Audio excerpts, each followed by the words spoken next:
하나님 말씀 누가복음 5장 1절, 누가복음 5장 1절입니다.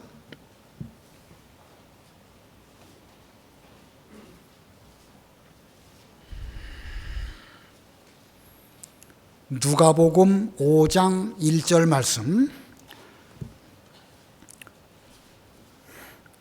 무리가 몰려와서 하나님의 말씀을 들을새 예수는 게네사렛 호숫가에 서서 호숫가에 배 두 척이 있는 것을 보시니 어부들은 배에서 나와서 그물을 씻는지라. 예수께서 한 배에 오르시니 그 배는 시몬의 배라. 육지에서 조금 떼기를 청하시고 앉으사 배에서 무리를 가르치시더니 말씀을 마치시고 시몬에게 이르시되 깊은 데로 가서 그물을 내려 고기를 잡으라. 시몬이 대답하여 이르되 선생님, 우리들이 밤이 새도록 수고하였으되 잡은 것이 없지만은 말씀에 의지하여 내가 그물을 내리리이다 하고 그렇게 하니 고기를 잡은 것이 심이 많아 그물이 찢어지는지라. 이에 다른 배에 있는 동무들에게 손짓하여 와서 도와달라 하니 그들이 와서 두 배의 채움에 잠기게 되었더라. 시몬 베드로가 이를 보고 예수의 무릎 아래에 엎드려 이르되 주여 나를 떠나소서 나는 죄인이로소이다 하니 이는 자기 및 자기와 함께 있는 모든 사람이 고기 잡힌 것으로 말미암아 놀라고 세베대의 아들로서 시몬의 동업자인 야고보와 요한도 놀랐음이라. 예수께서 시몬에게 이르시되 무서워하지 말라. 이제 후로는 내가 사람을 취하리라 하시니 그들이 배들을 육지에 대고 모든 것을 버려두고 예수를 따르니라. 여기 8절에 보니까 시몬 베드로가 예수님의 무릎 아래 엎드려서 말씀드립니다. 주여 나를 떠나소서 나는 죄인으로소이다. 오늘 말씀의 제목입니다. 주여 나를 떠나소서 나는 죄인으로소이다. 베드로가 예수님에게 드린 말씀입니다. 베드로가 무슨 죄를 지었기에 자기는 죄인이라는 말씀을 주님께 드렸을까요? 베드로는 지금 예수님을 그리스도로 발견하고 그 앞에서 자기를 발견하고 나니까 자기가 얼마나 심각한 죄인인지를 깨닫게 되었습니다. 그리고 회개하는 심정으로 말씀드립니다. 주여 나를 떠나소서 나는 죄인이로소이다. 베드로의 전 인생에 있어서 예수님 앞에 지금 이 고백을 한 이때를 기점으로 그의 삶은 완전히 달라집니다. 그는 예수님의 부르심에 이끌려서 하나님의 일에 대한 사명감으로 자기 전 인생을 드렸고 마지막에는 생명까지 주님께 드리는 이런 길을 걸어가게 됩니다. 베드로가 바로 그 시점 주님 앞에 주여 나를 떠나소서 나는 죄인이로소이다. 이 시점 우리도 우리 자신을 돌아볼 수 있는 이런 시간이 되기를 바랍니다. 저와 여러분도 하나님의 일을 위하여 부르심 받은 사람들이고 우리 각각에게는 주어진 직분과 본분이 있습니다. 무슨 교회에서 말하는 목사, 전도사 이런 직분을 말하는 것이 아닙니다. 우리 모두에게는 우리 주님께서 불러주셨고 성도로서 해야 할 여러 가지 일들을 다 각각의 위치에서 맡겨주셨습니다. 우리는 지금 그 맡기신 사명에 대해서 어떤 마음가짐으로 임하고 있을까? 어떤 마음가짐으로 임하고 있을까? 사명감을 가지고 그 일을 하고 있는가? 이 베드로가 예수님의 부르심에 대해서 어떤 과정을 통해서 나는 죄인입니다. 저를 떠나시옵소서 이렇게 말했을까? 어떻게 해서 그가 온전한 회개에 이르고 그 이후로 완전히 달라진 이런 삶을 살았을지를 생각해 보면서 우리도 베드로와 같이 주님 저는 죄인입니다 이렇게 고백할 수 있는 참된 회개에 이르는 저와 여러분이 되기를 바랍니다. 자, 이 베드로가 그 사명감을 갖게 된 그 단계를 두 가지로 설명을 드리도록 하겠습니다. 그 중에 첫 번째는요, 부담감과 실패입니다. 베드로가 어떤 부담감을 가졌을까? 또 베드로는 어떤 실패를 했을까? 오늘 본문에 기록되어 있는데 이에 기록된 본문의 말씀을 잘 알기 위해서는 이 앞장, 이 누가복음 4장의 말씀부터 차근차근 알아야 할 것입니다. 이 누가복음은요, 누가가 이 누가복음을 기록할 때에 일어난 순서, 차례대로 이 말씀을 기록했다. 누가복음 1장 2절에 그렇게 기록하고 있습니다. 물론 다른 성경들도 사건이 일어난 순서대로 기록한 면이 있기는 있지만 어떤 경우는 무슨 산상보훈이라든지 그런 경우는 무슨 예수님의 어떤 가르치심을 모아놓은 그런 면이 있기는 있습니다.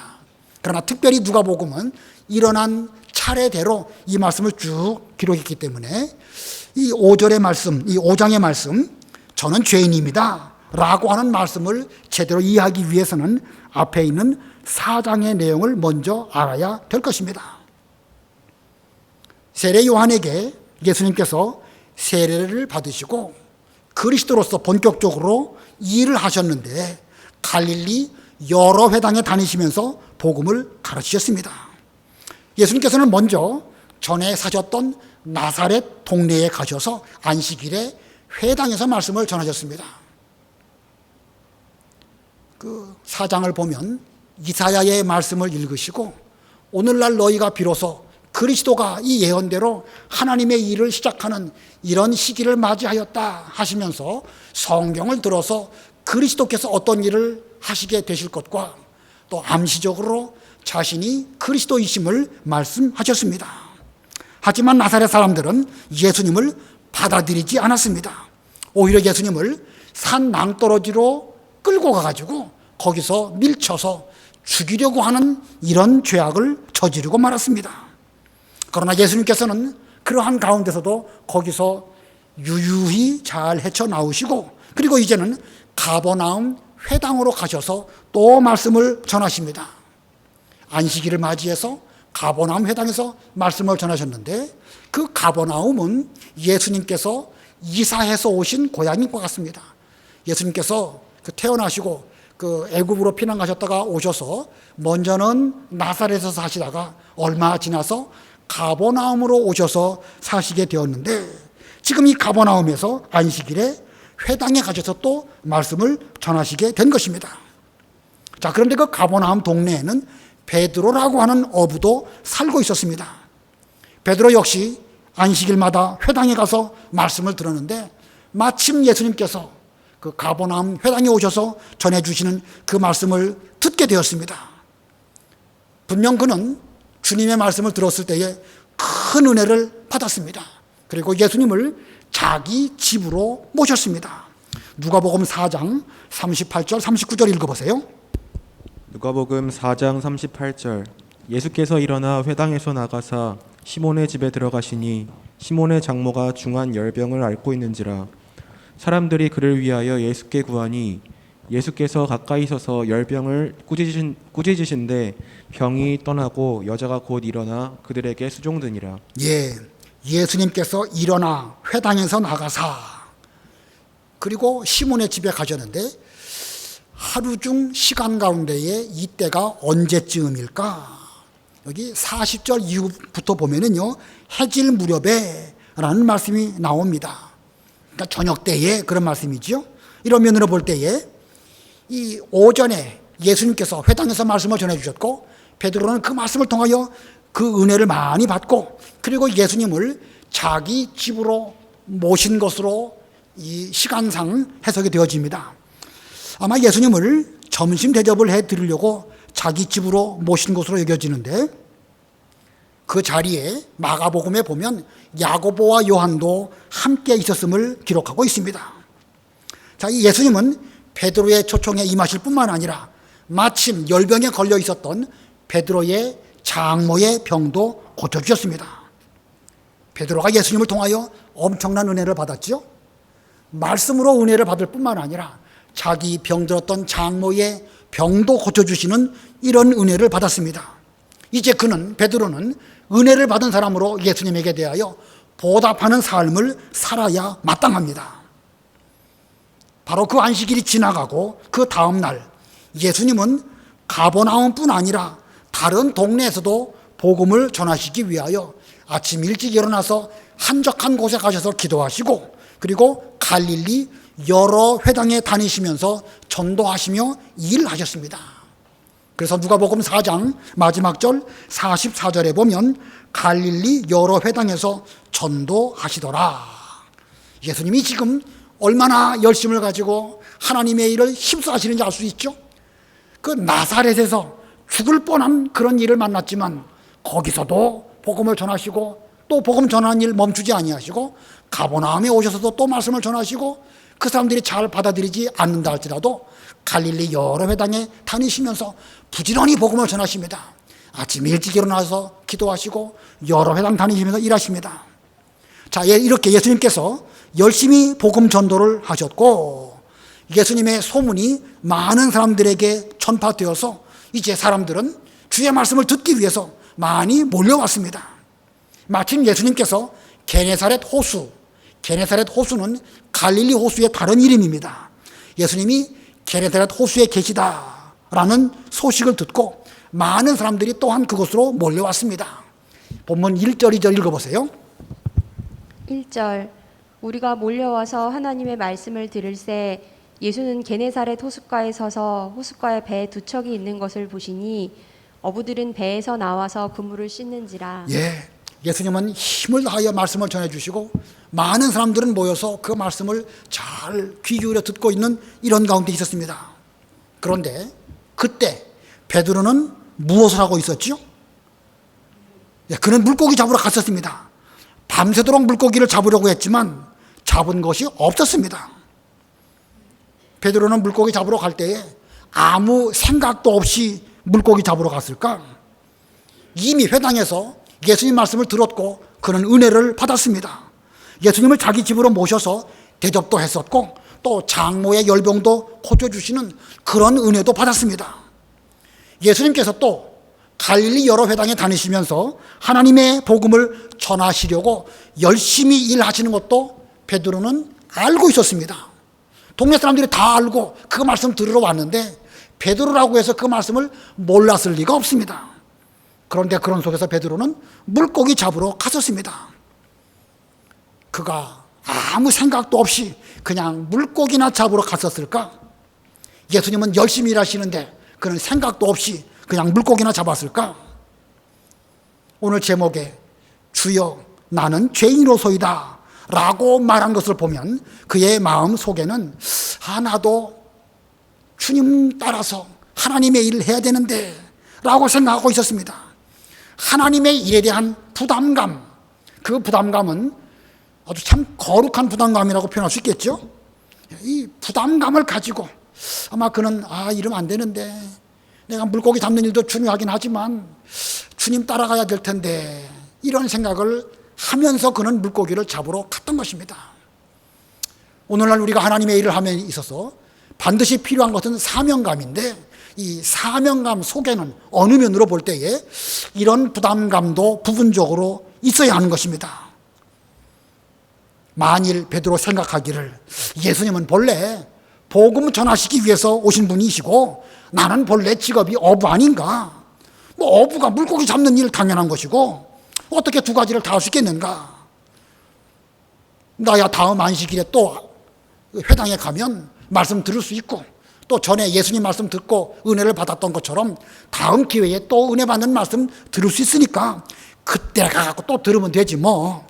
이렇게 생각하면서 아무런 부담감도 없었다고 한다면 그는 나는 죄인으로소이다 라고 하는 이런 회개하지 않았을 것입니다.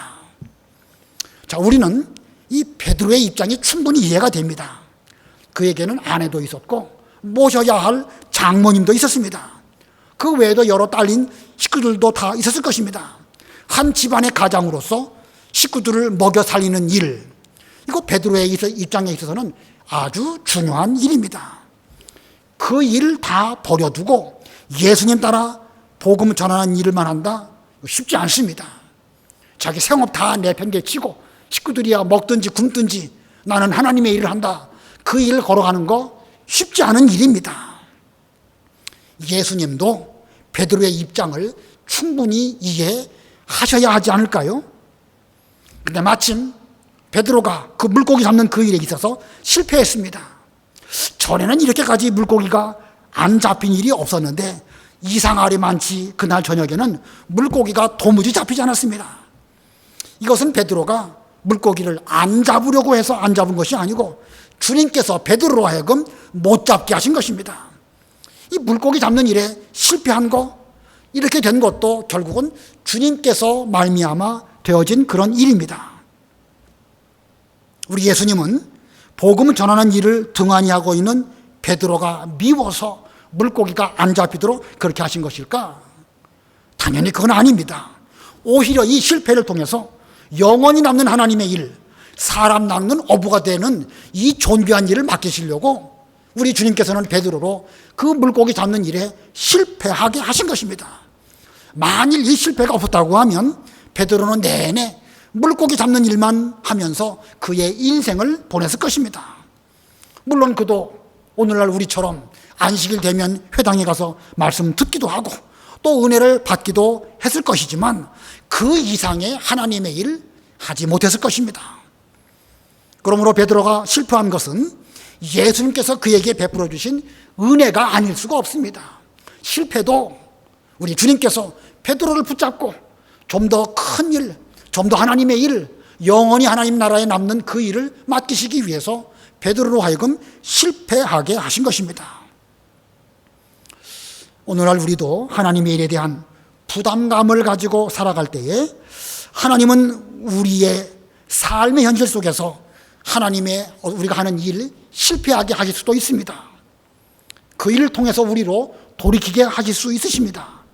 베드로가 겪었던 그 모든 일이 우리에게도 일어날 수 있음을 믿으시고 실패도 내게 주신 주님의 은혜라고 생각하고 어떤 일을 만나든지 자신을 잘 돌아보고 우리는 주님 앞에 회개해서 좀 하나님의 일을 하기를 위한 그런 거룩한 부담감을 가지고 실패도 잘 극복할 수 있는 이런 우리가 되어야 하겠습니다.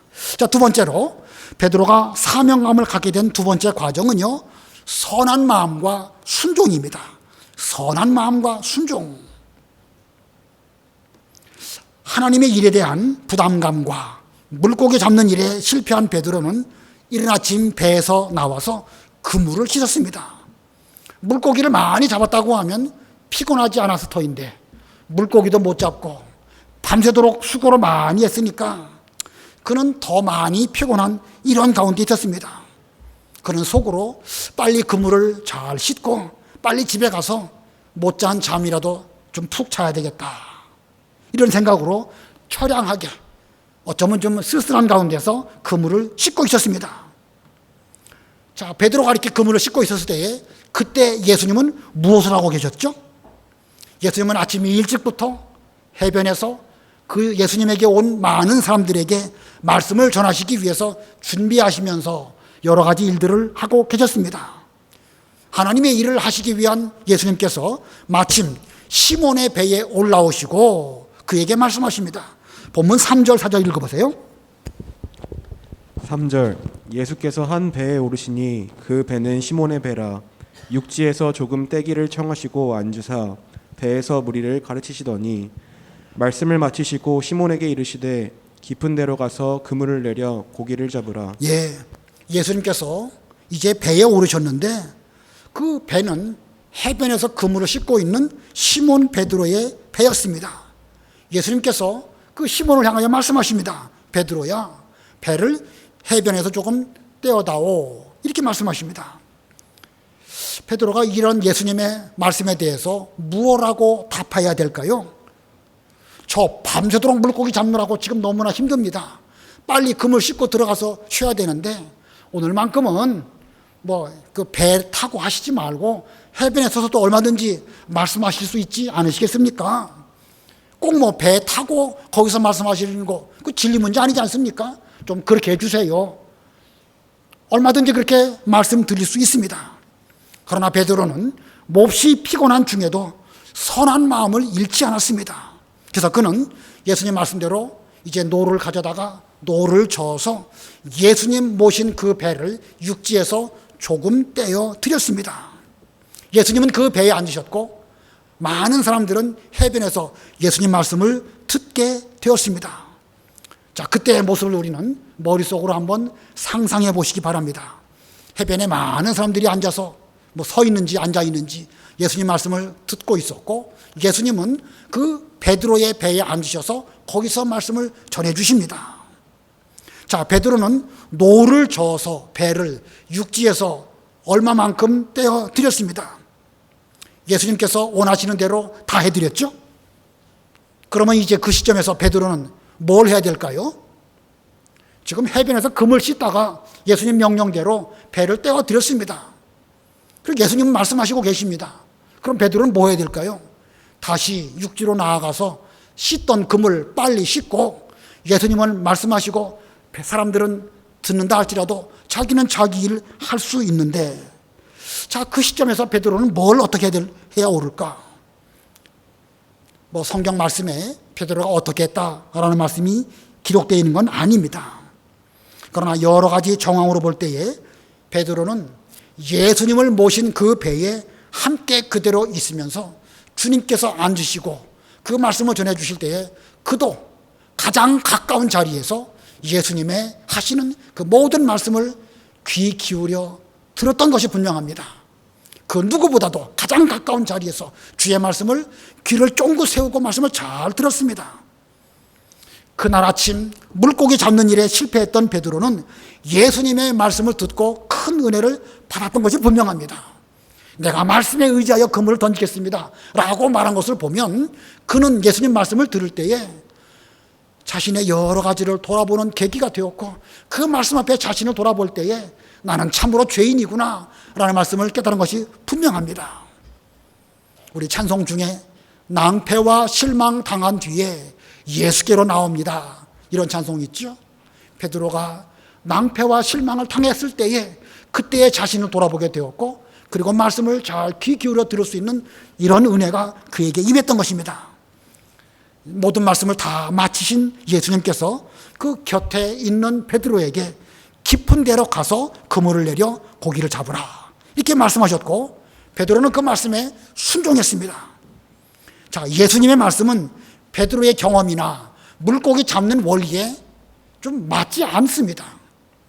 우리는 물고기 잡는 걸 잘 모르지만 아침 나절에 물고기들이 깊은 데에 있지 않다는 거예요. 근데 주의 말씀은 깊은 데로 가가지고 그물을 던져라, 이것이 예수님의 명령인데, 경험적으로도 맞지 아니하고 원리적으로도 맞지 않은 이런 명령을 주님께서 하셨습니다. 그러나 그때에 베드로는 자신의 경험 다 내려놓고 주의 말씀을 찐데 제가 순종하겠습니다, 이런 마음으로 순종했습니다. 본문 5절 우리 다 같이 합독하십니다. 본문 5절 시작. 시몬이 대답하여 이르되 선생님, 우리들이 밤이 새도록 수고하였으되 잡은 것이 없지만은 말씀에 의지하여 내가 그물을 내리리이다 하고, 말씀에 의지하여, 내가 은혜 받은 주의 말씀에 의지해서 제가 순종하겠습니다, 그런 끝까지 선한 마음을 가지고 주의 명령을 잘 순종했습니다. 주의 말씀이 이해가 안 되고 저의 경험과 맞지 않는다 할지라도 이 말씀이 주의 말씀을 찐데 그 말씀 자체에 능력이 있음을 믿고 순종하겠나이다. 그 물속에 물고기들을 촬영한 그런 영상을 보면 물고기들이 없는 데에는 전혀 없습니다. 근데 물고기들이 많은 곳에는 막 엄청난 때로 물러다니죠. 이 많은 데는 엄청나게 많은데 없는 데는 전혀 없는 것이 물속의 상태입니다. 옛날 이 목사님 말씀으로는 본문 해석하실 때에 이 베드로가 순종할 때에 그 예수님께서 물고기를 몰아다가 그 그물 속으로 쑥 들어가도록 그렇게 해주셨다, 이렇게 말씀하십니다. 정확한 해석이지요. 우리 예수님은 그리스도이시며 창조주 하나님으로서 물속에 있는 물고기들까지도 순종하시는 그런 주님이십니다. 그러므로 주님께서 베드로가 순종할 때에 그 물고기들이 그의 그물 속으로 들어가도록 이렇게 하신 것입니다. 그래서 그물이 찢어질 정도가 되었습니다. 베드로가 옆에 있는 다른 동무들을 불러서 함께 그물을 걷어 올리니까 그 잡은 물고기 때문에 두 배가 물에 잠길 지경이 되도록 그렇게 많은 물고기를 잡았습니다. 엄청난 성공이죠. 지난밤의 실패가 말씀에 의지해서 순종할 때에 완전히 바뀌어져서 대성공을 하게 되었습니다. 이제 그 물고기 잘 팔아가지고 집에 아내 잘 또 기쁘게 해주고 자기 장모님 잘 모시면 베드로는 정말로 행복한 삶을 살 수 있게 될 것입니다. 그렇죠? 그게 성공 아니겠습니까? 그러나 바로 그 순간 베드로는 아주 중요한 그 깨달음을 얻게 됩니다. 지금 자기에게 되어진 모든 일이 예수님으로 말미암아 되었다는 사실을 비로소 발견하게 됩니다. 물고기 하나도 못 잡게 하신 것은 우연히 못 잡은 것이 아니라 주님으로 말미암아 못 잡은 것이다. 물고기가 이렇게 많이 잡혀가지고 두 배가 가라앉을 정도로 물고기를 잡은 것도 내가 실력이 좋아서 잡은 것이 아니라 주님으로 말미암아 이렇게 많이 잡은 것이다. 물속에 있는 물고기마저도 예수님 명령에 순종하여서 내 그물 속으로 들어왔구나. 그러면 저 예수님은 과연 누구이신가? 그분이야말로 창조주 하나님이시고 그리스도가 아니면 도무지 이런 일은 나에게 일어날 수 없다. 그런 가운데 그는 자기를 돌아보았습니다. 물고기도 순종하는데 도대체 나는 뭘까? 먹고 사는 일에 바빠가지고 주님께서는 갈릴리 여러 회당에서 복음을 전하시는 일을 하시는데 하물며 저 사람들은 주의 말씀을 듣기 위해서 아침부터 나와가지고 말씀을 듣는데 나는 뭔가 밤이 새도록 물고기나 잡으려고 하다가 실패하고 말았구나. 그런 깨닫고 그런 주님 앞에 고백을 합니다. 8절 다 같이 합독하십니다. 8절 시작. 시몬 베드로가 이를 보고 예수의 무릎 아래에 엎드려 이르되 주여 나를 떠나소서 나는 죄인이로소이다 하니.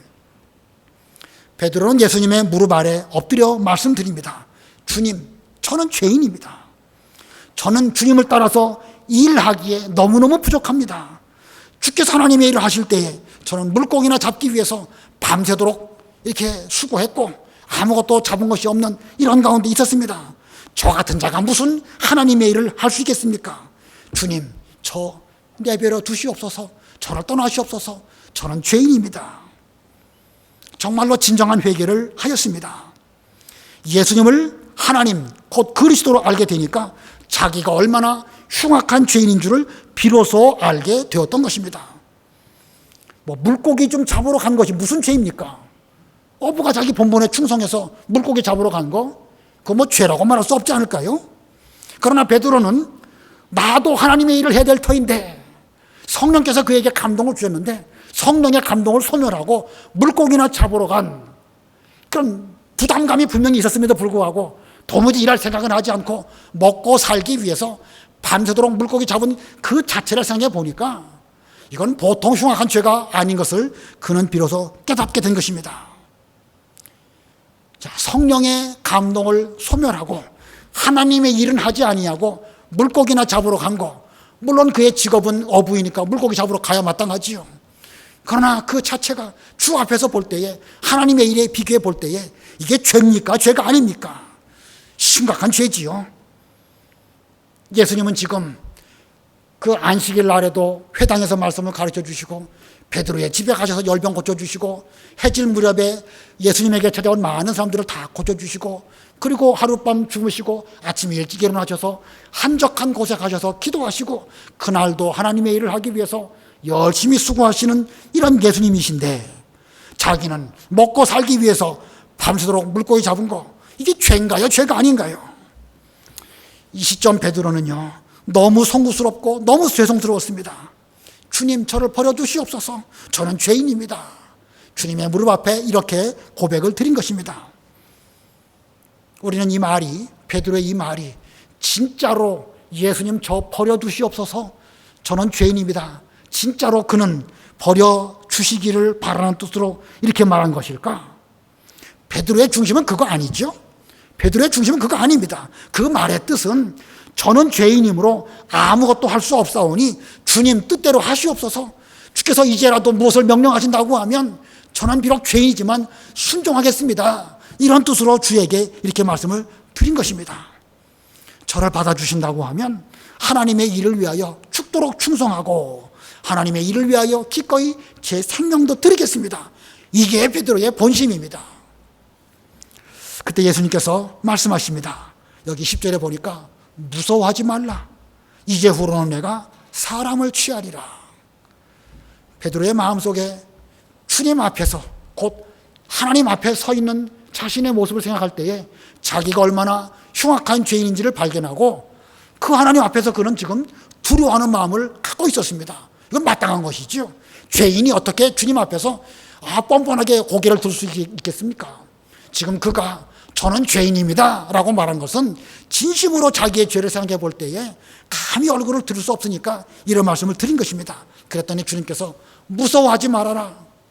내가 죄인인 건 나도 알고 너 같은 죄인을 구원하기 위해서 내가 왔고 너 같은 죄인을 구원하기 위해서 내가 앞으로 십자가에 죽을 것이니까 너는 무서워하지 말고 하나님의 일을 해라. 이제후로는 내가 사람 낚는 어부가 될 것이다. 이렇게 말씀하십니다. 마치 낚시꾼이 월척 한 마리, 큰 물고기 한 마리가 미끼를 딱 물었는데 그 순간 낚싯대를 탁 쳐가지고 그 물고기를 잡은 것 같은 그런 상황입니다. 다시 말하면 예수님께서는 베드로라고 하는 물고기가 지금 예수님의 그 낚싯대에 딱 물렸는데 그 순간 주님께서 그 물고기를 탁 쳐가지고 예수님은 베드로를 자신의 것으로 취하신 것입니다. 베드로는 많은 물고기를 잡았지만 예수님은 지금 베드로라고 하는 물고기를 잡으신 것입니다. 오늘날도 갈릴리 호수에 가면 베드로 물고기라고 하는 그런 물고기가 있다는 거예요. 인터넷에 보면 제법 큰 물고기가 있는데 그 이름이 베드로 물고기라고 합니다. 아무튼 베드로는 그 시점부터 예수님에게 완전히 잡힌 바 되어가지고 주님께서 어디로 인도하시든지 그 길로 잘 걸어가는 이런 길을 걸어가게 되었습니다. 본문 11절 다 같이 합독하십니다. 11절 시작. 그들이 배들을 육지에 대고 모든 것을 버려두고 예수를 따르니라. 그 두 배에 가득한 물고기, 그거 다, 그리고 배, 그물, 모든 거 다 버려두고 이제 예수님을 따라가게 되었습니다. 예수님 모든 것을 다 버려두고 예수님을 따라가게 되었을 때에 전에는 부담감을 가지고 나도 주님을 위해서 일해야 되는데 나도 은혜 받은 사람으로 하나님의 일을 해야 되는데 이런 부담감을 갖고 있었지만 그 시점부터는 베드로의 마음속에는 사명감이 충만한 이런 사람이 되었습니다. 예수님께 붙잡힌 바 된 베드로는 자신의 전부를 예수님에게 다 드렸습니다. 자신의 전부 예수님에게 취한 것이고 베드로 자신에게는 아무것도 없고 모든 것을 주님께 드린 이런 사람이 되었습니다. 이것이야말로 하나님의 일을 하는 사람의 최고의 행복입니다. 내가 내 마음대로 시간 내서 물고기 잡으러도 가고 시간 나면 하나님의 일하고 하나님 일하다가 또 가끔씩 물고기 잡으러 가고 그거 다 바친 사람 아닙니다. 여기 베드로는요 모든 것을 버려두고 주님을 따라갔고 전적으로 주님을 위해서 일생을 드리는 이런 길을 걸어갔기 때문에 베드로야말로 주님에게 온전히 속한 사람이고 전부 주님이 취하신 사람이 되었기 때문에 그야말로 최고로 행복한 그런 길을 걸어가게 되었습니다. 오늘날 우리도 저도 반드시 그렇게 되기를 바랍니다. 하나님께서 우리에게 은혜를 베풀어 주셔가지고 지금까지 여러 가지 성령의 감동으로 일깨워 주십니다. 하나님의 일 좀 더 잘해야 되는데 우리 거룩한 부담감 저도 가지고 있습니다. 여러분 다 가지고 계시지요? 근데 그것이 그냥 부담감만으로 하나님의 일을 해야 되는데 내가 교회에 교사로 집사로 혹은 장로와 목사로 이렇게 하면 되겠는가 이런 생각조차도 없다. 소망이 없습니다. 우리에게는 반드시 내게 주신 바 하나님의 그 은혜와 직분에 대해서 좀 부담감을 가져야 됩니다.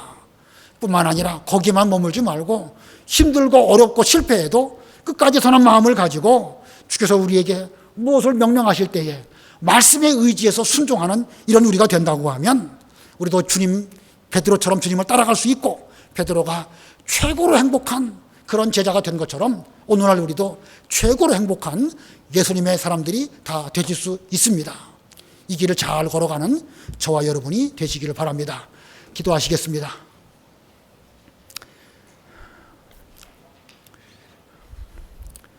우리 주님의 은혜를 진심으로 감사합니다. 우리가 세상에 살 때에 좀 잘해 보려고 했지만 그 모든 것들이 다 실패로 돌아가고 낭패와 실망을 당한 뒤에 주님께로 나오게 해주시고 저희들을 주님의 사람으로 취하여 주신 우리 주님의 은혜를 진심으로 감사합니다. 이렇게 저희들이 예수님을 믿고 신앙생활을 한 지가 수십 년 되었는데 우리의 지금의 모습을 돌아보면 여전히 안식일 날 회당에 가서 말씀을 잘 듣고 은혜를 받는 그 일은 잘 하는지 몰라도 하나님의 일에 대하여 온전히 헌신하지 못한 가운데에서 저희의 마음이 늘 죄송하고 저희의 마음속에 성령의 감동을 소멸한 이런 것 때문에 늘 부담을 느끼고 있는 저희들의 모습을 이 시간 발견케 해주신 것 감사합니다. 하나님 아버지, 한 해가 다 저물어가는 이 시점, 저희들이 주님을 위해서 무엇을 드릴 수 있은지 자신의 모습을 돌아볼 수 있는 저희가 되게 주시옵소서. 아무것도 없고 실패한 것일지 몰라도 이것이 곧 우리에게 대한 성공으로 가는 주님의 뜻인 줄을 믿고 말씀에 의지해서 그물을 내리며 주님께서 앞으로 사람 낚는 어부가 되게 할 것이다 라고 하신 말씀 순종해서 모든 것을 다 버려두고 주님을 따라갈 수 있는 주님의 모든 종들이 다 되도록 은혜를 베풀어 주시옵소서. 한 해 동안 하나님의 교회를 지켜주시며 저희에게 말씀으로 은혜 베풀어 주신 것 감사합니다. 저희들은 심히 부끄럽습니다. 그러나 진심으로 회개해서 앞으로 주님을 위하여 힘써 일할 수 있고 저희 자신들의 모든 것을 주님께 드릴 수 있는 주님의 모든 권속들 되게 주시옵소서. 예수님의 이름으로 기도드리옵나이다. 아멘.